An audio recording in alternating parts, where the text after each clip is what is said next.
For my Christian followers, John 4:11. Dear friends, since God so loved us, we also ought to love one another. So go tell someone you love them. I love y'all. Now enjoy this video. This is scripted before BlueLock Chapter 299, so apologies if they brought Nagi back and if I missed something that is gonna be in this video that shouldn't have been.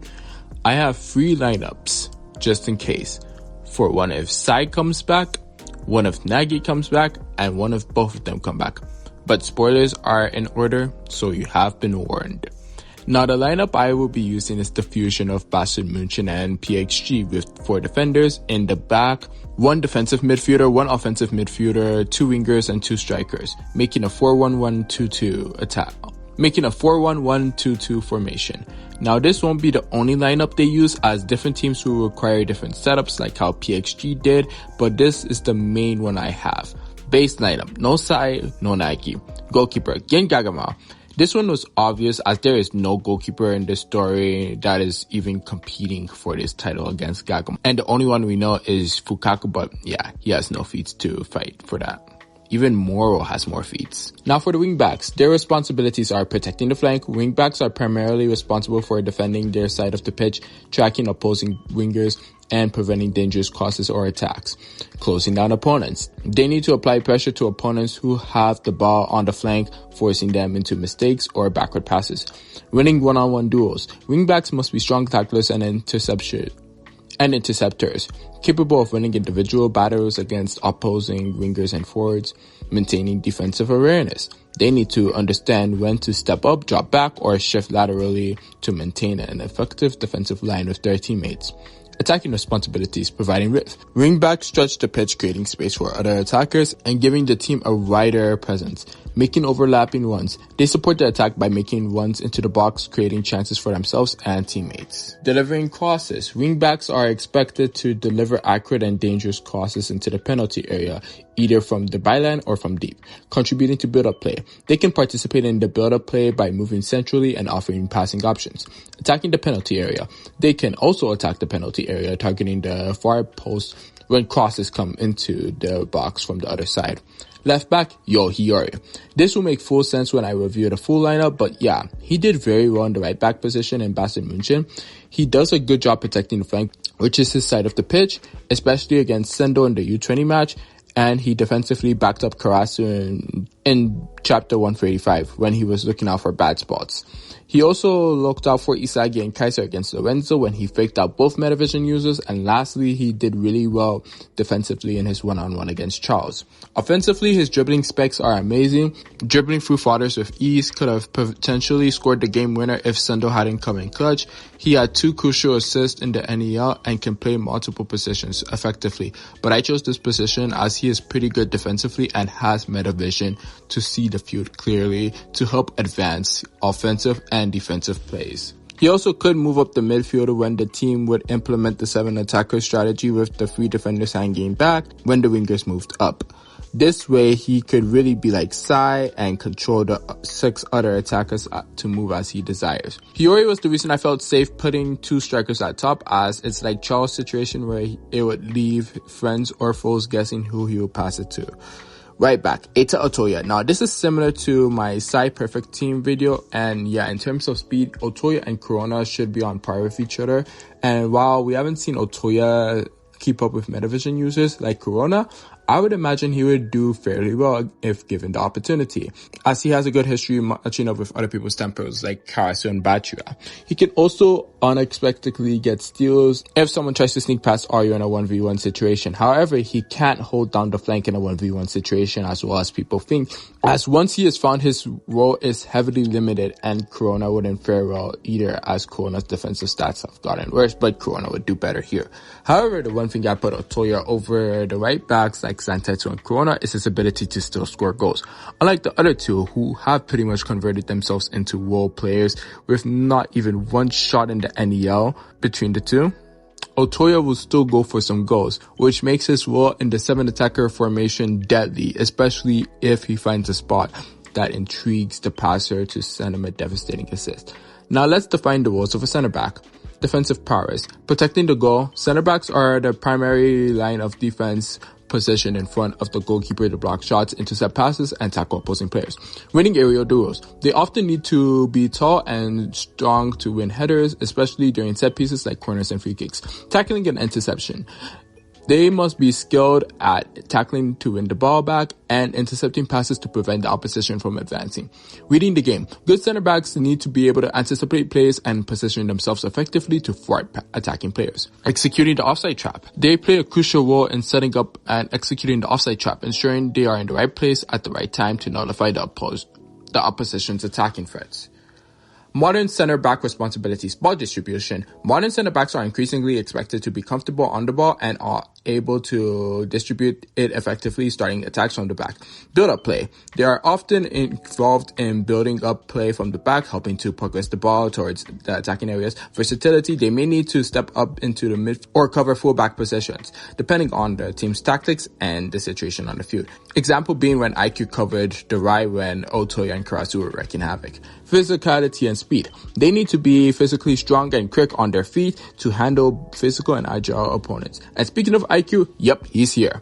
There was no doubt about it. He's the best defender in Japan with metavision and insane aerial abilities, physical prowess, and helps his defensive allies when they are in need of support. He's a full man in the beast. Even Barou acknowledges IQ's leadership, so that also is a plus for him. He stopped nearly all the attackers in BlueLock being Ren, Isagi, and Nagi, with the exceptions of Bachura and Chigu because of their genius specs being dribbling and speed. But stopping Ren, Isagi, and Nagi multiple times is a great feat alone. And when Lorenzo wasn't on Kaiser, NEL IQ was in the bag getting the stops on him. He took the mantle pretty well and did really well against Kaiser except for that nutmeg. Overall, I don't even need to keep talking about him. So yeah, let's get to the other center back, Jubei Ryu. Now I know that Nico fans are going to be fuming with this one when they see it, but let me explain, Mandem. When I was making this lineup, I pretty much was looking for the center backs to cover each other in aspects they both couldn't do. And IQ has nearly all the aspects of a center back except for physical attributes being the long limbs and a taller body. And the only other center back who can offer that is Ryu, as Nico is basically IQ but with no physical feat to match up to IQ.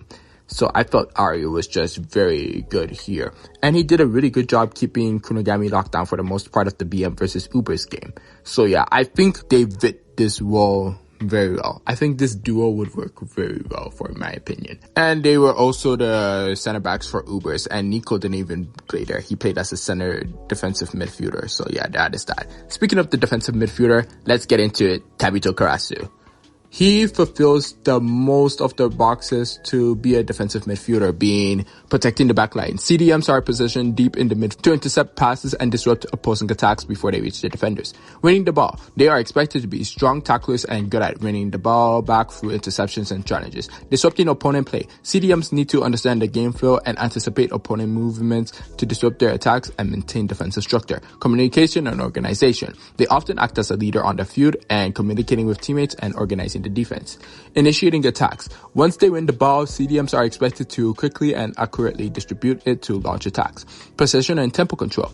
They help control the tempo of the game by maintaining possession and moving the ball effectively, supporting the attack. CDMs can also contribute to the attack by making forward runs and supporting the midfield and providing passing options.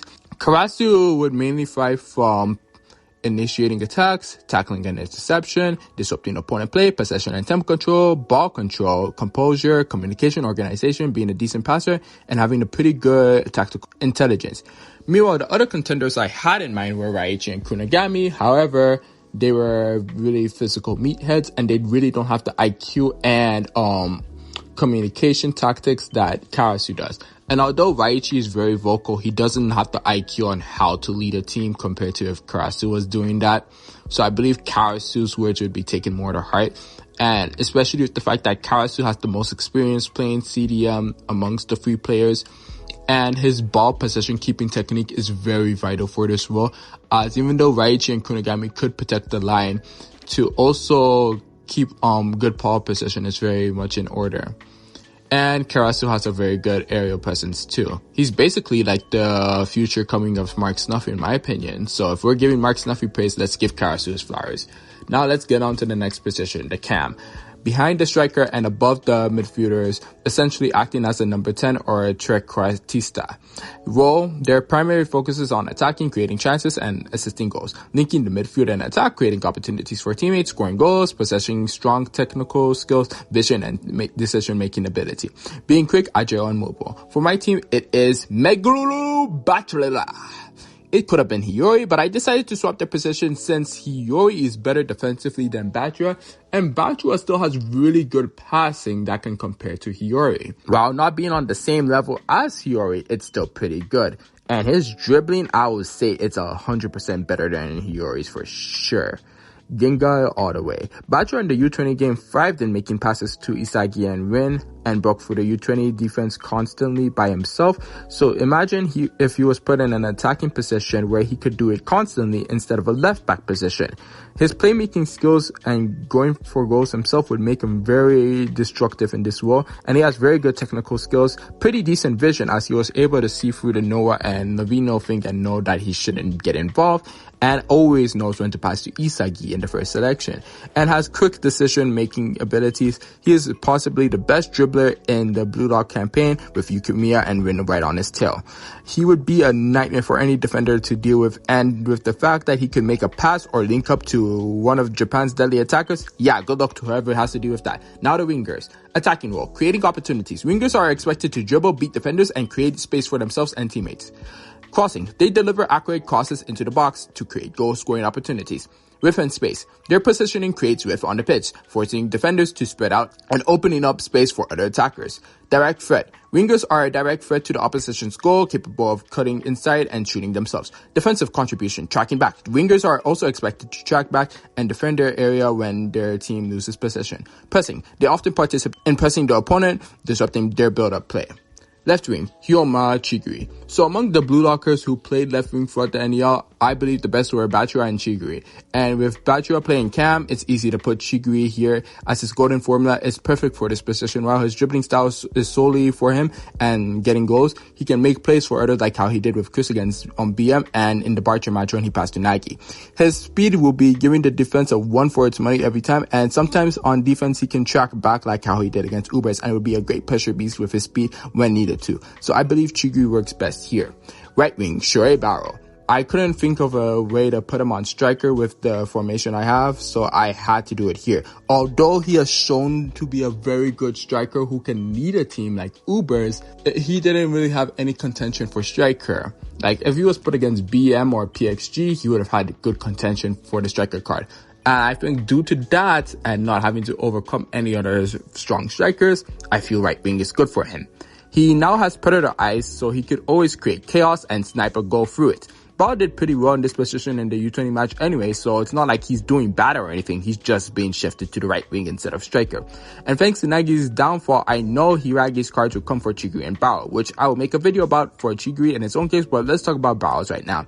His is the Hanged Man, which is trial and endurance, which would be constantly losing to Isagi trying to surpass him. And if he can endure those constant losses, he will get victory. Sweet victory. He has also been shown to track down on defense for Ubers when needed to, especially when he started taking over the team. But not being able to be the main striker fully allows him to express his villainy to the fullest. And especially against Isagi, that will be necessary. There is not much I have to say about Barou, an offensive beast who now has leadership traits, predator eyes, and is only going to keep getting better from here. Right center forward, Yoichi Isagi. I put him here to be closer to Barou as the two of them will constantly be devouring each other. I was pondering whether I should follow Raven's idea and put Isagi as an offensive midfielder as it would allow him to go back in a defensive role quicker. But I swear to God, if we really go for the same arc again where we have defenders being useless, I'm gonna be in my bag fuming. So I believe that we will actually have competent defenders and we have IQ and RU, so Isagi won't have to run back every single play to play defense for Birkenstock and Mensa. So for that reason, I fully believe it's finally time Isagi gets to play the striker role. And I believe with his insane adaptability genius specs, his meta vision, his 2-gun volley, all his direct shot formations and variants, he should be able to be a beast. He is a 2-time man of the match for the NEL, scoring 4 goals, having 4 assists.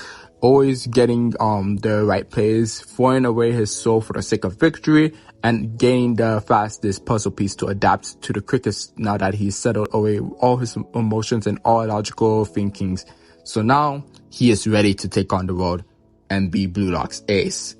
But right behind him, and always has been BlueLock's number one, Rin Itoshi gets the final striker war. Light and darkness and villainy. The three tyrants of BlueLock are about to cook, with the fourth one being in my kitchen at Burger King. Rin is an offensive threat with insane dribbling, shooting, playmaking skills, and so much more. Playing with Isagi will definitely bring out his destroyer mode, and with Isagi being the adaptability genius, Rin will have to keep on mutating more and more for his destroyer state to keep up with Isagi. This duo will almost, as if not more fearsome than the Kai Isagi duo. Rin has shown he is worthy of being in the starting lineup time and time again, even getting an offer from Nagi, getting a hat-trick over Munchen City, scoring 2 goals against a defensively tough team in Ubers, destroying Barcher like there was no tomorrow, and destroying Bastard Munchen to the point where 2 haters had to join forces. Now my Discord mod keeps on stripping them all the time. Ladies and gentlemen, this is my BlueLock starting 11 base roster. Nagi and Sae will come later, but let's look at the positions which the subs will play. Ryusei Shido. There is only one place realistically for Shido that he will thrive in, and that's the striker role. It's literally his sex drive. When he is in the box, he gets all the tingly spatial awareness senses and attributes go up, which is in the attacking box. He claims this sport is a pure existence for him. He puts all he has into stealing goals to survive on the battlefield. It's scoring awareness. As long as he is in the goal box, he knows everything that's going on inside of it without needing to look back. I feel like he could also be a good goalkeeper due to the goal box spatial awareness, but that's probably just scoring awareness, not really just understanding the goal box for defense purposes. And his instincts of following the ball could really do well, as he's shown to be a really good defender when it comes to tracking down the ball, hence the first selection. He is also flexible just like Gagamal, with insane reflexes to score goals. I believe that could be used to track down the ball and get some stops. And he has the physical feats to do it. The problem is, does he have the ego to? And I don't believe so. So for now, just striker. Kunigami. I believe he can either be a CDM or a center back, with the rare exception of a center forward. Depending on the situation, Kunigami could either play CDM, subbing in for Karasu, or CB subbing in for IQ. But I believe he would play CB subbing in for IQ because I have Nico or someone else playing CDM, whether it's Reo, Nico, or anyone fitting the situation, even Raichi. I don't know. That's Eagle's job, not mine. I'm just making the lineups. He did a very good job man-marking Shido on his first time playing CDM. I don't know what else to say for him. It gives me Lorenzo man-marking vibes, which is why I low-key want to put him on the center-back position, but it has the aerial man-marking advantage to it as well. He could make some offensive plays, maybe sneak in a goal in this tournament, as I doubt he would let his attacker role die in the NEL. But for now, until I'm proven otherwise, I'm mainly having him as a CB. And if Ego lets Kunigami serve an attacking role again, GG's. Now, Rail. The only reason I didn't start Rail is because I only could have put him in center defensive midfielder in this aspect. While he does have the physical traits for it and the IQ, as he's shown very good leadership skills in Team V, and when organizing his trio with Kunigami and Chigiri, the problem is his new awakening is going to be an attacking role. And even in Munchen City, he played as a center midfielder, not a center defensive midfielder, because he was going Neo Charmeleon striker mode. So I don't believe he would really put all his effort in the next 50 days to just be a CDM. If it wasn't for that, I would have put him over Karasu. I actually did, but going on a stream with Raito and talking with Arrow about it, I've considered to swap Karasu and Rayo. So yeah, I believe Rayo is good as a center midfielder, and I don't believe he goes over Bachua as an offensive midfielder just yet, because Rayo, while he does have the potential to be better than Bachua deserves that spot after what he did in the NEL, bro. So yeah, let's move on. Kenyo Yukimiya, Blandbo. So I can't read the script, so let's skip over him, but I just remember that he has left back or left wing position. He's very fast. He can dribble past anyone if he wants to. And thanks to Isagi, he's learned the errors in his way where he has to account for everyone on the pitch, not just 1v1ing someone and then getting stopped by the person right behind him. He would be getting stopped by fodder back in the past because of that mentality. But now, because of Isagi, he's grown from that. Shown in chapter 288 when he used Karasu and Isagi to get past both of them. Next up is Iki Nico. Okay, yeah, someone who has good spatial awareness and likes to do that eye pose. My eyesight has come, but I can only see with one eye right now. Although he did better as a CDM for Ubers, I believe he'll be a center defensive midfielder in this position because he really did well, and I believe he would be transitioning into a center back once the center backs start moving up. And I believe Kunagami and him will take turns swapping roles with each other in this instance if they're both on the pitch. If they're not both on the pitch, I could see him just constantly being shifted back to the free man position as a left back or a right back will take his position in the offensive role. So yeah, I believe he will just do the same thing he was doing in Ubers. He has very good spatial awareness, yada, yada, yada. Now both my eyes are back, just in time for clutch time, and the clutch man himself, Shuto Sendo. Depending on the tactics and fixtures, I believe Sendo will get one group stage match where he will play his shadow striker role. The offer said he has big plans for him, and I believe it will come in the flashback against South Korea, as they will lose the Asian Cup final to them, and there's only one Asian country that can rival Japan in these type of events, and that's South Korea. So yeah, we're gonna see them, and I believe it will be a round of 16 matchup, as it will be the first test for Sendo to grow. So facing them again in the group stage or the round of 16 will ignite a flame in him, but that's just me. I believe he'll play 2 games in this tournament if they face them in the round of 16, but if they face them in the group stage, I only see him playing 1 match because I think that will be the match where he really gets to shine as a character in this story. His playstyle may not be entirely like Isagi, but he contributes a lot to the offense through passes and sneaking in for a direct shot or a rebound goal, and can come in clutch for the defense to make saves. Yeah, both stealing Gen Fukaku's job in no time. Why is Gen Fukaku here? Put Sendo as the next goalkeeper. Come on. And I don't see him as a winger, and no way he plays central striker, so offensive midfielder or shadow striker will do. But hey, if someone shoots down Gen Fukaku, put him in goalkeeper. I think we'll be fine. 18th place, Ranzai Kuona. I already listed his specs and reason for not starting above, so I won't get into him much now, but yeah, he's the best substitute for right back, and if it wasn't for his stamina issues, he would have started, but hey, at least he's guaranteed some minutes, unlike a certain someone. But he needs to look above to the person who placed above him, Shuto Sendo, about raising up women, because he is short, no stamina. Yeah, Sendo, IQ, you gotta teach man how to get that stuff up. If not, he is not landing a shotty anytime soon. Number 19, Sugi Zantetsu. There is only one place for, oh, my brain cells are getting dumb. Yeah, I hate talking about Zantetsu sometimes. Brain cells are done. But yeah, unless Japan gets 6 points, which is just dumb as Zantetsu, dumb as bricks, I doubt Zantetsu plays right wing, so I think he'll have to settle for a right back because he plays his best on the right, and that's where his shot point is at. I'm scared he will be one of the top 3 most underutilized blue lockers in this arc. He might even get lost just like Tobio Kamigayama in the training arc and Haikyuu, and Nagi might take his place because of that. Let's move on.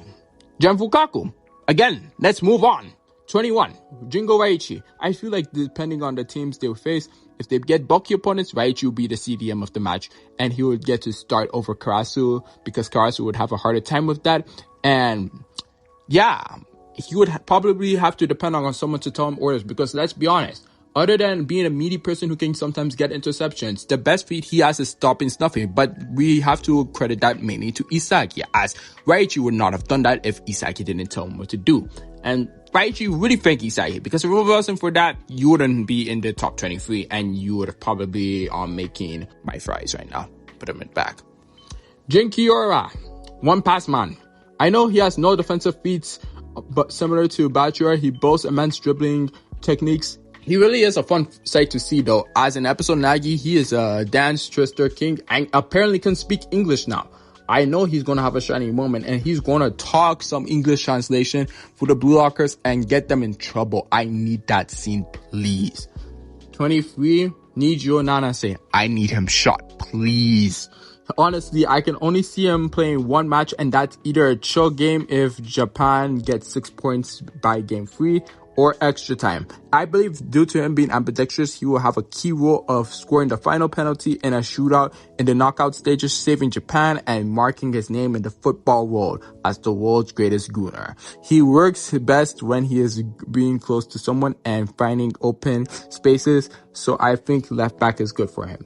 Nagi's lineup. Before I start, I believe Nagi should not be in this arc, as much as I joked about him stealing someone's spot like Santetsu or Fukaku, but still, if a voting system saves him, that would do injustice to his character, as he needs to hit rock bottom just so he could actually play for whichever club he signed, the McDonald's jokes aside, and actually learn his ego from scratch without any isagi help, without real help. I would love to see this actually translated in the episode Nagi, and he needs to learn football from the ground up and why he even cares for the sport, if he even does. And a vote system would just be fan service and would actually destroy any chances of his character having a full return from zero ground up evolution. As in whatever, if he does come back, let's say just for the fan service of you get lots, he only plays 2 positions, right winger or cam. We're subbing him off for Bachua. That way, he can play make for Win and Isagi, as he is pretty much a really good playmaker for both of them. And there is no way Bao is gonna get subbed off for Nagi, as Bao would probably take gunshots for Ego's head. Bachua would probably be chill about it. And yeah, let's move on. Sae Itoshi. Honestly, I also have to talk about this too before I talk about his lineup. I don't think Sae Itoshi should come. I've been meaning to make a video about this for so long. Sae Itoshi here would just be overkill. Japan already looks so strong.